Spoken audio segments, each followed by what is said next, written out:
Alright, super quick update. So, let's see, I wired up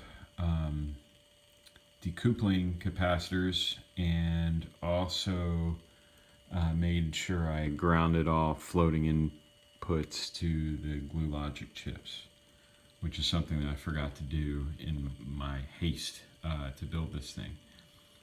And I also connected the read-write line and a clock line, which I had also missed. And I've got a much better speaker connected here. So the net result so far is that the machine is greatly stabilized. I've typed in the same program out of the Commodore 64 reference manual as the last time. Notice the line numbers are not screwed up anymore, which that stopped once I connected the read-write.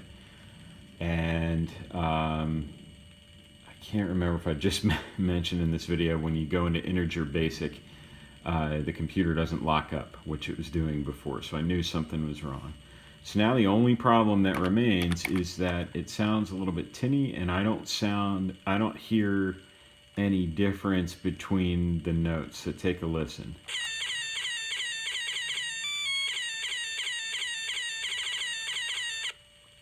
It's essentially sounding the same as it was before, but it's very monotone sounding. I know it's got different values for the notes in there, and if I run this through an actual Commodore 64 or an emulator, you can hear the notes changing this little melody.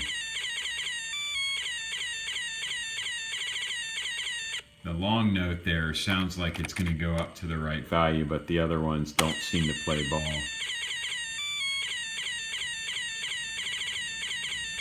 So anyways, I'll keep tuning, and I'm sure I'll figure out what it is eventually. If somebody knows SID Nano a lot better than I do, feel free to chime in with what you think could be the matter, but I think I've got it connected properly now. It's obviously it's the chip select is obviously working like it was last time. We got all of the noise off the bus, so that's working better. And like I said, the only issue that I can see right now is that it just doesn't sound very good.